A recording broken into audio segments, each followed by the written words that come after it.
You're listening to Daily Sip with Marcel, giving you morning moments of insight, laughter, and a little something to stir the soul. So it gives me great pleasure to introduce Matt Igo from Afuera Coffee. Hey, Matt, how you doing? Doing excellent, thank you. And how are you? I'm fantastic.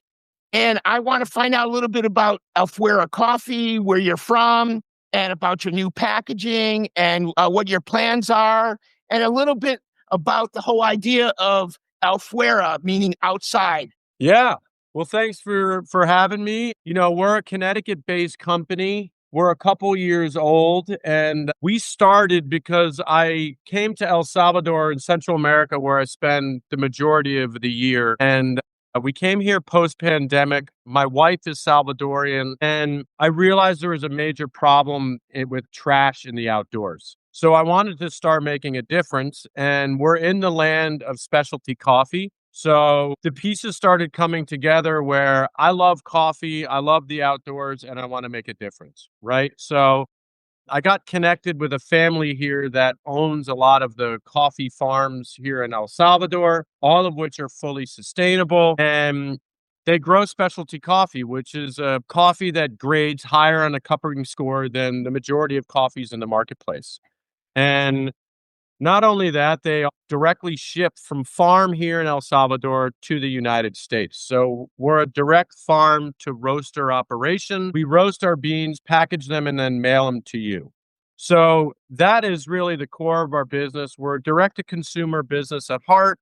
We do 5% of all of our sales go back to charity. So if you were to buy a bag of Afuera coffee on our website, at checkout, they ask you where you want your charitable donation to go, because I want the consumer to feel, A, like they're involved, and B, like they're getting incredibly good coffee. That is fantastic. I love that idea. In El Salvador, do you actually roast the coffee there, or is it shipped to the United States and then you roast it?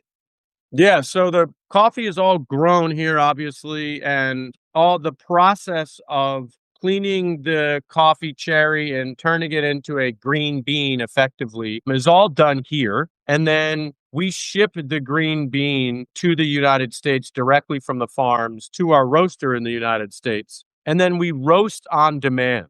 So the idea is that every few days we roast a batch of coffee. We then fulfill that in our bags and we ship it out. It arrives to the U.S. as a green bean. It's roast, bagged, and shipped on demand.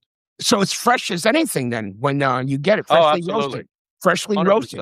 Wow, that's fabulous. You have a new packaging, you told me. What's the new packaging all about? Our current line of bags, actually, we had an artist by the name of Gavin Irwin help design the artwork of those, and they were all about fishing. I love fishing. I'm a big fisherman, so I wanted to have fishy bags. But afuera, as you mentioned earlier, means outside or outdoors in Spanish. So I want my coffee to appeal to everyone that loves the outdoors and wants to make a difference in the outdoors. So we're changing our packaging to allow the consumer to sort of choose their passion, if you will.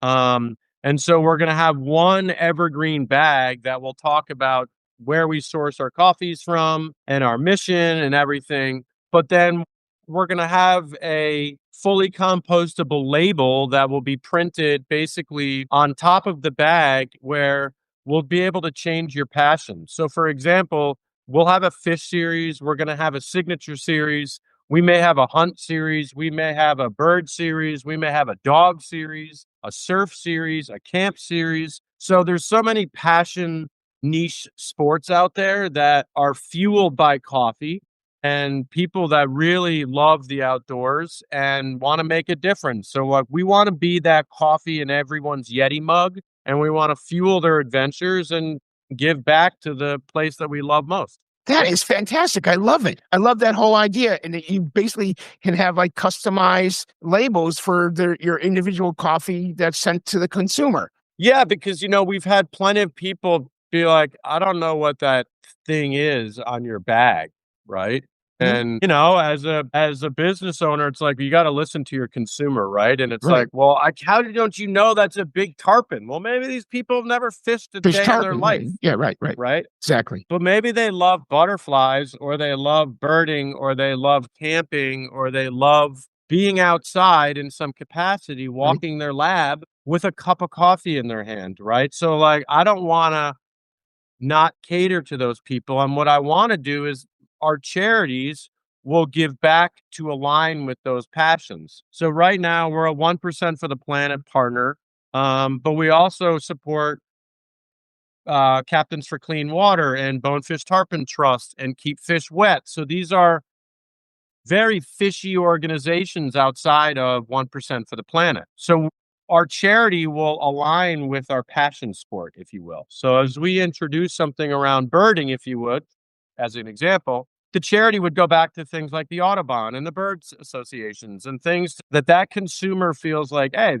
this is speaking to me and my money's going back to a cause. I love it. That is fabulous. That is a great way of doing that, and it really connects with your fan base and your customer and who they are and talks to them. I love it. So listen, so you're a fisherman. Tell me about, fishing. Have you gone fishing lately? Well, the fishing here in El Salvador is incredible. I'm a born in the Northeast guy from Connecticut. I fished the Long Island Sound my whole life. Striped bass are like near and dear to me. I love them. However, and I definitely had like a saltwater fly fishing itch recently from Florida and the Charleston area, but El Salvador is incredible. It's an offshore environment, so that is a little unique for me, but it's mind-boggling. I mean, it's the life here is incredible. So I've been quite often, and from inshore fishing to offshore, predominantly offshore recently. And it's, sailfish and mahi and yellowfin tunas and whales and dolphins and turtles and just crazy abundance of life. And you're fishing with guys that literally are looking at the birds and are watching the water. They don't have technology, right? So it's as if we're fishing back in time, especially with what the technology people have today. It's like it's taking the hunt and the sport out of it a little bit, Mhm. right? So Right. like this brings you back to the times of, what it must have been like old man in the sea days. You know what I mean? So Right. Well, yeah. it's part of the game of fishing. Then there's the game of fishing, and then there's a survival part of fishing, where you need to fish, and then the economic part. I should say 3 different, game, survival, and then the economics where people need to make a living and trading and so on and so forth. So you probably are merging all 3 of those things with the cultures down there. And this is all ocean fishing off the coast, right, of El Salvador. It is. Yeah, it's a little small marina called Los Cobanos. It's pretty close to the border of Guatemala, and they push tangos right off the beach into the ocean. It's also a surfing mecca, so you can imagine the surf that you're contending with to get out there, Oh, right? wow. So it's a electronics don't do you any good there. This is a generationally taught thing that these guys are fishermen 360 something days a year, and it's just in their DNA, right? And the difference is that you're right, it's the hunt, it's the sport. You're out in this vast ocean and these guys find life in the middle of nowhere, and it's incredible. And it's the same thing as the fly fishing guys in the mountains, right? Can't use technology in a river. They don't have these omni things and these crazy devices that individuals use now. So for me, it's like I bring my son, my brother-in-law, we pack sandwiches, we bring our own rods and reels. We're using our own lures and flies, and everything is fair game. It's so different. And the one thing you mentioned that I think is important about it's affordable. Fishing has gotten to a point in the United States where it's like a rich man's game, right? And it shouldn't be that way. You should be able to get out on a guy's boat and go fish for a day. But I get it. Gas is expensive, insurance. The boats these guys are running in the States now are 45 footers with 9 engines on them and the whole kit and caboodle, right? This is 2 small outboard engines on a panga that was pushed off the beach your own little personal cooler, your own rods and reels, and you go like have at it. So it's really awesome. And the Afuera coffee in hand, right? Always, always. And it's funny because like my wife always kind of makes fun of me. She's like, "So you have a coffee company where you import your coffee from El Salvador to the United States, you roast it, and then you send it to your house to bring back to El Salvador with you." And I'm like, "Yeah, well, I gotta support the cause, right?" And Right, so, yes, exactly. I do. That's the premise is, like, coffee is the fuel to my mornings and to everything I do, and certainly in the outdoor adventures that I have. Here's a question. Do the El Salvadorian people drink coffee? But yeah.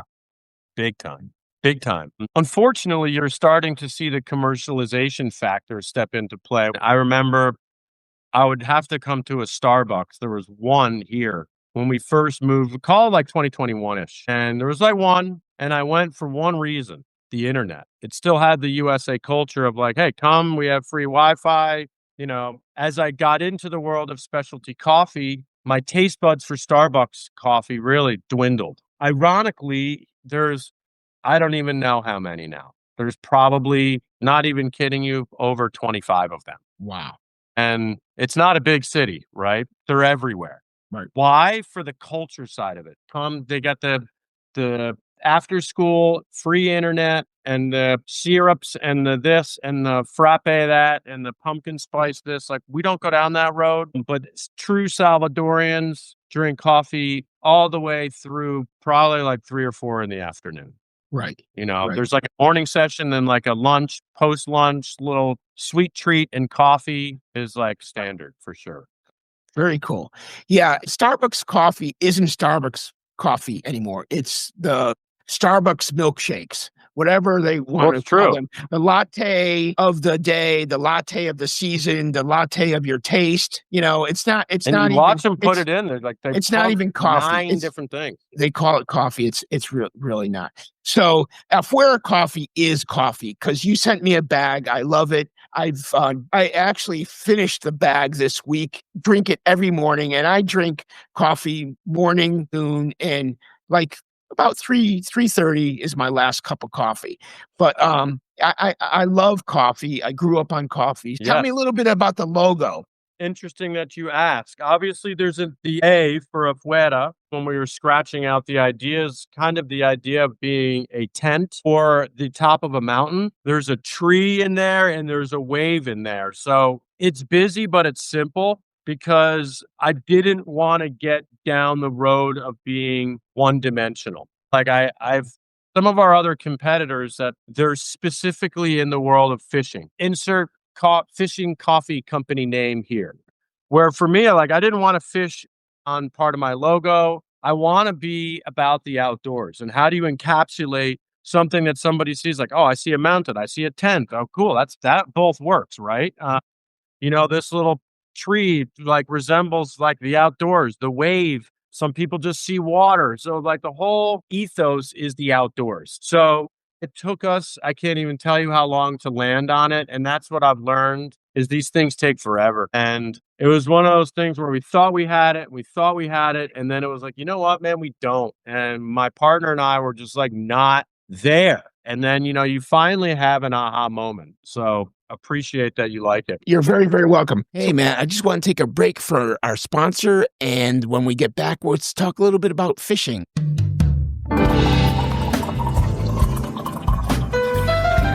Breathe deep. Sip slow. Afuera coffee.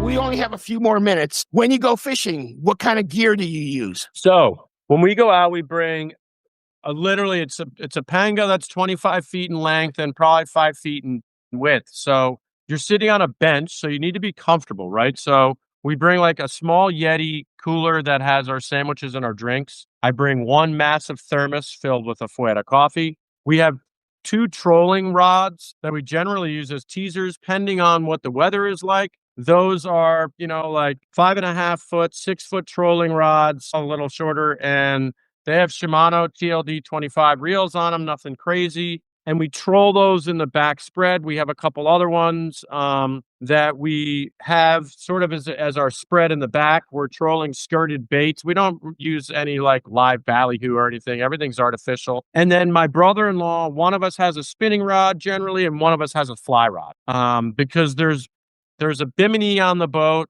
for sun protection, and up in the bow is like a big hook anchor and all sorts of stuff. So it's a little bit feisty for space. So the spinning guy is sort of in the back, and the guy with the fly rod, which I generally have a 12 weight, is up on the front. And I will say it's one of those things that it's not a precision game of like, hey, 1 o'clock, you got a fish, come and throw it 40 feet, right? It's more like strip a bunch of line out and get it in the water. And these fish are so ferocious and like alive that they will destroy it, right? And then it's just a matter of trying to not make the rod, the line, or anything else break. Oh, yeah. That's a lot of fun. So Yeah. what is a day catch like? What are you bringing in? It's a matter of what we need to tell the guys to stop bringing in many a times. I mean, Really? we'll try to keep a couple of mahi-mahi and a couple of yellowfin tuna for the table, and maybe a couple for like a vacuum seal, and that's it. But I And mean, if it were up to these guys, they would sink the boat. Oh, yeah. What size? What size are we bringing in? The mahi-mahis range from 15 to 40 pounds. Yellowfins average like 40 to 60. And the sailfish are Pacific sailfish, so they like don't even look at these, but they're anywhere from 80 to 150. So Really? So on the trolling, are you using cable or wire? No, all regular monofilament. We use 30-pound test line and then 80-pound leader on top. Wow. How about on the fly rod? You said 12? Yeah, it's a 12 weight. We've got like 60-pound shock tippet, and then our bite tippet is 20 pounds. So it's nothing crazy. Wow. And the spinner rod that's going out, what is he doing? That's like 15-pound test. It's braid, but then we put 20-pound fluorocarbon leader on. Wow. That's a lot of fun. When you get something on the end of that, you are having fun. You're having fun. Hold on, baby, exactly. Right? Well, listen, exactly. Matt, I go. You got it, Marcel. I love it. Thank you for spending the time with me today at Daily Sip. Appreciate it. And this is Daily Sip with Matt Igo from Afuera Coffee. Thank you so much, Matt. God bless you. God bless your family. Safe travels. Back at you. We'll catch you around, okay? Thanks so much. Happy holidays, and thanks for everything. Happy Thanksgiving. Happy Thanksgiving to you Back and the family. at you. Take care. Bye-bye. Thank you for letting me be part of your day. And until next time, keep noticing what makes life taste a little better. And if you're loving this, don't just sip in silence. Follow us, hit the subscribe button, and pour this into someone else's cup. Share it, spread it. Let's wake the world up together, one daily sip at a time.